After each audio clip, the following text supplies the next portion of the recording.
Today we're going to find out what happens at a real estate closing, and we're starting right now.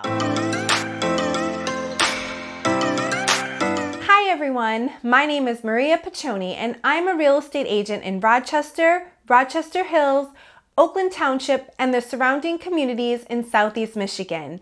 And today I'm going to walk you through what happens at a closing so you know what you can expect. Before I get started, if this is your first time here, make sure to hit that subscribe button so you never miss an update.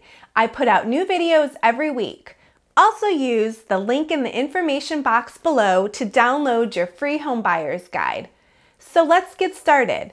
What is a closing? Closing is the last step in completing a real estate transaction.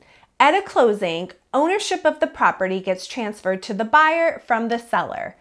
The buyer is required to bring cash to close. In Michigan, it's typically in the form of a cashier's check or wire transfer.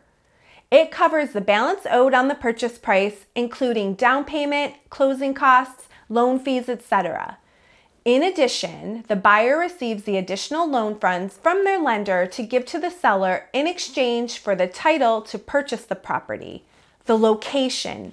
In Michigan, closing often happens at the real estate office, title insurance company's office, or the lender's site. In other states, a real estate closing may take place at an attorney's office.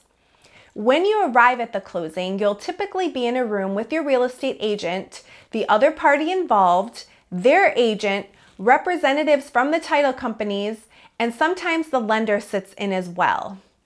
Oftentimes, the buyer and seller are in separate rooms with their representatives. One last scenario that happens from time to time is closing in escrow. Here, the buyer and the seller have separate closing days. They can even be at different times or even on separate days. Time to start signing. At a closing, be prepared to sign lots and lots of papers. Did we mention you'll be signing a lot of paperwork? If not, you'll be signing a lot of paperwork. So, what exactly are you signing? To start, the seller signs the deed over and gives it to the buyer. And if the seller will be getting proceeds from the sale of their house, they will get a check for that amount. And the buyer is going to get a large stack of papers to sign, confirming that they're getting a loan, that they're going to pay back the loan, and if they don't pay back the loan, they could lose the house. Yikes! If the buyer's paying cash, there will be far less paperwork to sign. Final thoughts. For the closing, be prepared to set aside at least an hour.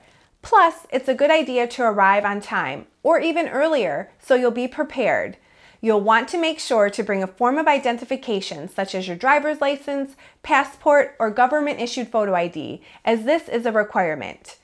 If you have any questions before your closing, make sure to ask your real estate agent, title company, or lender if you're the buyer.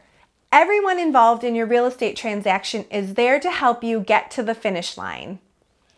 If you have any more questions about what happens at a closing, we are always here to be a resource for you, and we'll see you soon.